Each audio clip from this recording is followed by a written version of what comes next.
Good morning to everyone. My name is Jagriti Thukral and today we are going to discuss the exercise of chapter number 12, that is electricity and circuits from class 6 science textbook.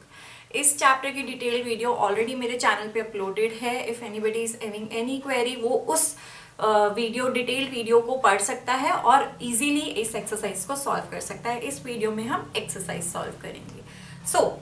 Questions मैं आपको dictate करती रहूंगी, answers आपके board पे given है. सबसे पहले आपका पहला क्वेश्चन है फिल इन द ब्लैंक्स. ठीक, आपको फिल इन द ब्लैंक्स दिया, आपको वो ब्लैंक को फिल करना है.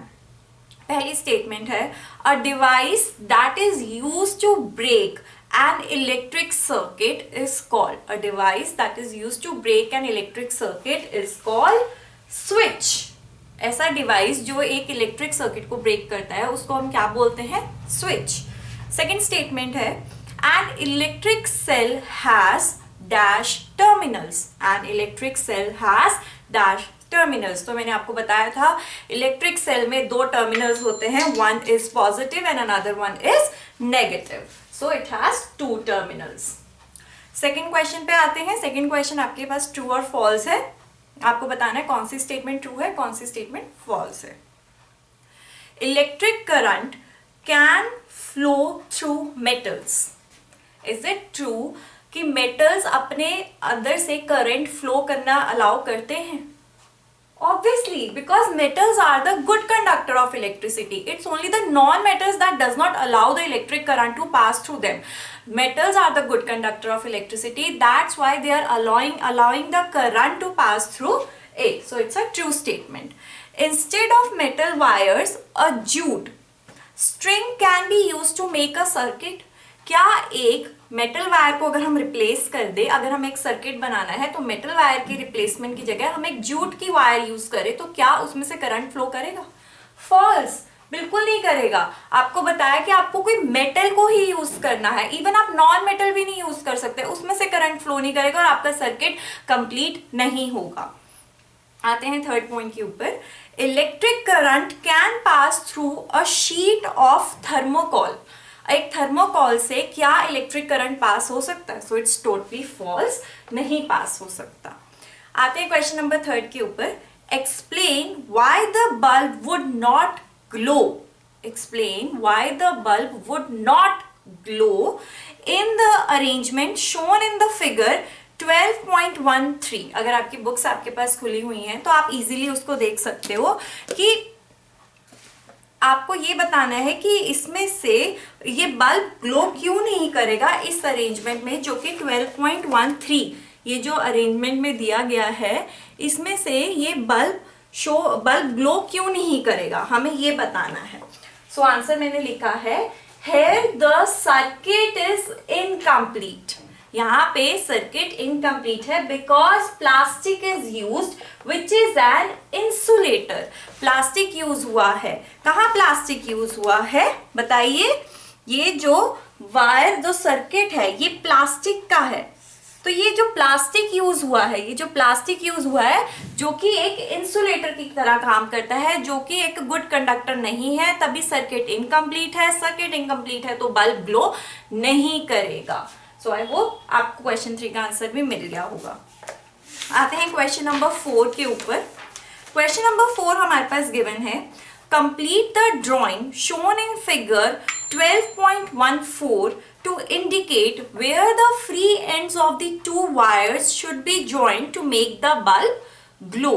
ठीक है, आप 12.14 की फिगर ध्यान से देख सकते हैं. It's this.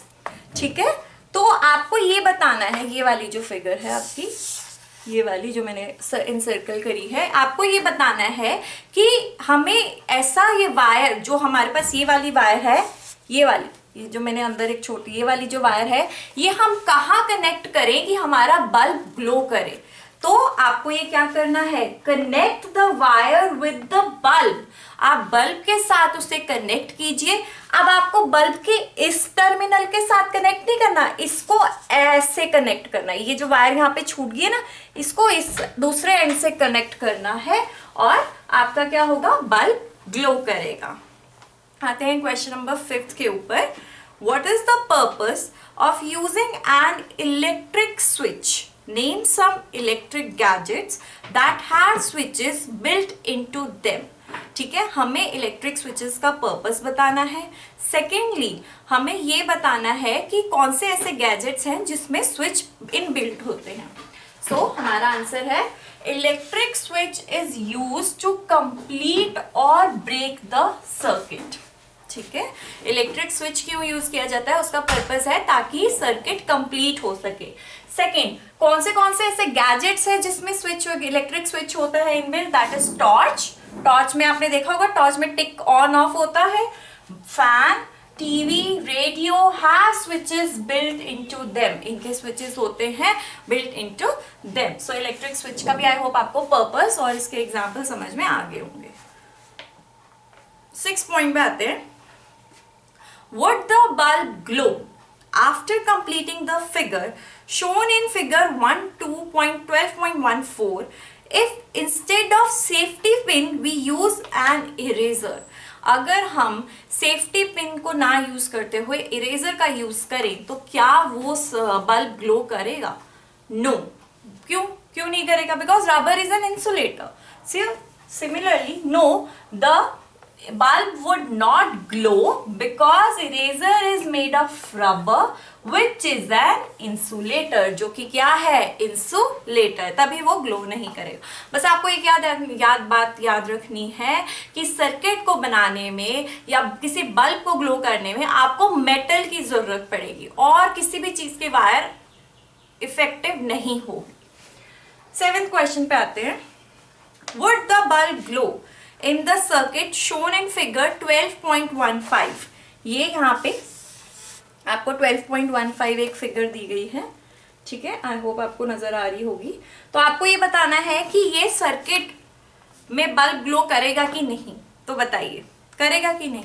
नो, नहीं करेगा. क्यों?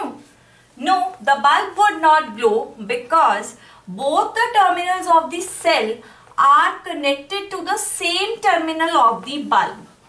ठीक है, जो सेल के, ठीक है, कनेक्टेड टर्मिनल जिससे ये बंधा हुआ है, ये वाली जो वायर थी ना, जो ये वाली वायर थी, उसको इधर कनेक्ट होना चाहिए था, ना कि वो पीछे जाके कनेक्ट हो रखी है, विच इज टोटली रॉन्ग. तो क्या हमारे पास दिया गया है? No, the bulb would not glow because both the terminals of the cell are connected to the same terminal of the bulb. वो same terminal के साथ जुड़े हुए हैं, इसीलिए bulb glow नहीं करेगा. So moving on to question number 8. Question number 8 है, using the conduction tester or an object, it was found that the bulb begins to glow. Is that object a conductor or an insulator? Explain. So हमने explanation दे रखी है. That object is a conductor because it's only the conductor that allows the electric current to pass through it and makes the bulb glow. ठीक है? Because it completes the circuit and bulb begins to glow. Similarly, जो मैंने आपको बात बोली, it's only the conductor. Insulator never allows the current to pass through it, and it does not never that happens कि insulator के through कोई bulb glow करा हो. So it's only the conductor. तो आई होप आपको answer 8 भी समझ में आ गया होगा. तो आते हैं क्वेश्चन नंबर 9 के ऊपर. Why should an electrician use rubber gloves while repairing an electric switch at your home? Explain. एक इलेक्ट्रिशियन जो आपके घर आता है वो रबर ग्लव्स का यूज क्यों करता है? वो कोई और भी तो ग्लव्स यूज कर सकता था. Why he is using the rubber gloves while doing any kind of the electric work? So answer लिखा है because rubber is an insulator. Because rubber क्या है हमारे पास? एक इंसुलेटर है. So it protects him from the electric shock. जैसे कि मैंने आपको बताया, एक इंसुलेटर कभी भी अपने थ्रू इलेक्ट्रिक करंट पास होने नहीं देगा. सो रबर इज एन इंसुलेटर. अगर वो रबर के ग्लव्स पहनेगा तो उसे शॉक का खतरा बिल्कुल नहीं होगा कि हाँ मुझे कहीं शॉक ना लग जाए. दैट्स वाई वो रबर ग्लव्स पहनते हैं. आते हैं क्वेश्चन नंबर 10 के ऊपर and this is the last question. The handles of the tools like screwdrivers, drivers and pliers used by the electrician for repair work usually have plastic or rubber covers. on them. Can you explain why? Screw drivers होते हैं या फिर और कोई electrical instrument होता है, उस पर जो चेकिंग करने के लिए हैंडल्स होते हैं, जो इलेक्ट्रिकल टूल्स होते हैं, उनमें प्लास्टिक या रबर की कवरिंग क्यों होती है? Because plastic and rubber are insulators. Plastic और रबर इंसुलेटर्स होते हैं ताकि उन तक करंट ना पहुंच सके. दैट्स वाई प्लास्टिक का कुछ एलिमेंट टूल्स में रखा जाता है. Because plastic and rubber are insulators, so they protect the users from electric shock. So they protect the users from the electric shock. So here's the end of the video. If you really like this video, please like, share and subscribe to my channel. If anybody is having query, please let me know in the comment section below. Thank you very much.